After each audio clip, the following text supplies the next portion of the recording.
Pertama-tama, saya mengucapkan terima kasih atas kesempatan yang diberikan kepada saya. Perkenalkan, nama saya Desi Maresihite dengan NIM 19210164, jurusan Sastra Bahasa Indonesia.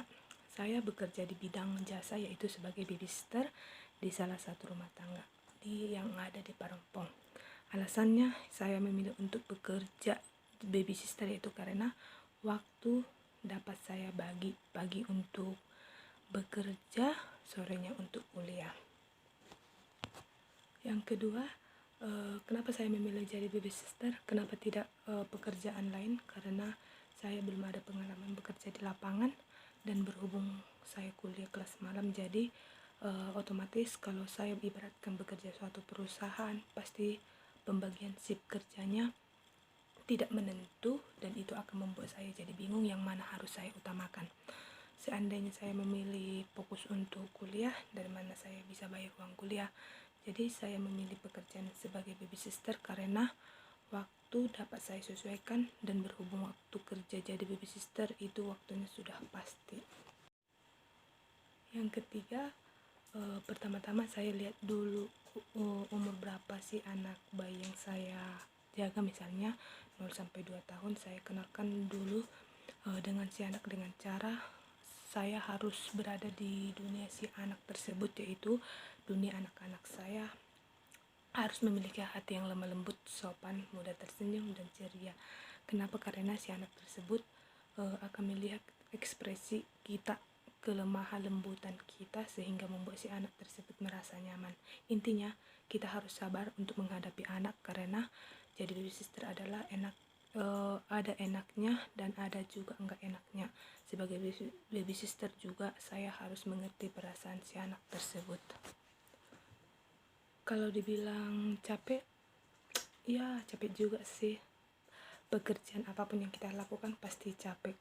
Suka duka jadi babysitter, suka duka sebagai babysitter itu juga. Yang pertama capek, dan yang kedua jauh dari orang tua.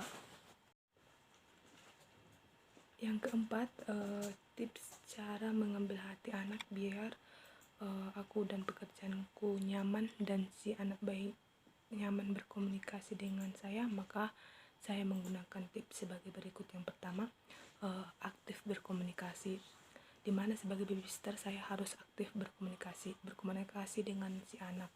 Saya harus mengajak berbicara supaya saya bisa mengambil hati si anak tersebut.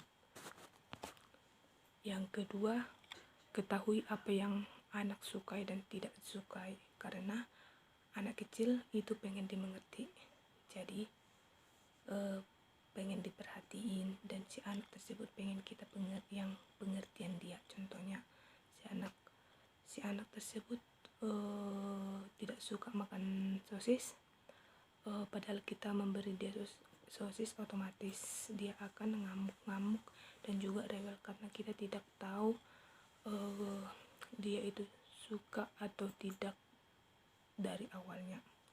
Dengan cara ini si anak tersebut sudah bisa berbicara, kita bisa langsung menanyakan, atau jika si anak tersebut belum bisa berbicara, kita bisa bertanya kepada orang tua si anak tersebut. Yang ketiga, aktif bermain dan belajar. Sebagai babysitter saya harus bisa mengajak si anak bermain sambil belajar, karena anak-anak itu suka yang namanya bermain, dan kita bisa juga mengajak si anak tersebut bermain sambil belajar. Yang keempat, mendidik anak dengan lembut. Jangankan anak asuh kita aja yang ingin mendidik adik kita sendiri dengan cara lembut. Jadi jangan kasar. Misalnya sebagai orang bekerja, kadang kita merasa capek, kadang juga kita merasa kesabaran kita sudah habis kepada si anak yang mungkin bandel banget, yang tidak bisa dibilangin. Jangan marahin anak itu, tetap stay lembut. Yang kelima, menjadi anak-anak, karena kalau si anak bermain, otomatis kita juga harus ikut bermain. Contohnya bermain anime tebak-tebakan menjadi seorang anak itu penting banget. Jadi kita harus mengikuti karakter si anak asuh kita.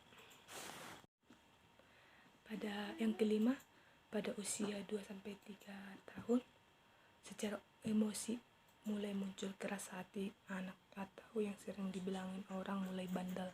Sebetulnya bukan bandel, tapi anak itu mulai merasa keinginannya yang besar dan keinginannya itu harus dipenuhi. Tugas saya sebagai pengasuh melatih anak bahwa ada keinginan yang boleh terpenuhi dan keinginan yang tidak boleh dipenuhi, atau keinginan itu berbahaya karena itu tidak baik, maka tidak boleh. Jadi sebagai pengasuh saya harus berperan sebagai orang tua, orang dewasa yang memberikan batasan, melatih anak untuk tahu apa semua keinginan yang harus diturutin. Karena ketika anak nanti dewasa, tidak semua keinginan dia akan harus diturutin. Ini munculnya sering yang namanya temper tantrum. Itu menjadi anak yang menangis, mengguling-guling, meminta sesuatu. Ada dua pilihan, yaitu satu, anak menangis dikasih, atau kalau memang berbahaya tidak baik untuk anak, ya tidak dikasih. Karena kalau sekali dikasih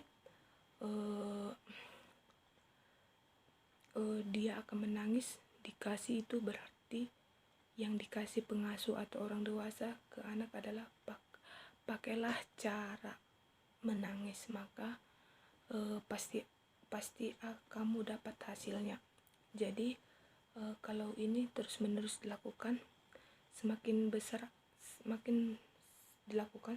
anak besar, maka kita sulit untuk mendidik anak bahwa tidak semua keinginan itu bisa kamu dapatkan. Sekian dari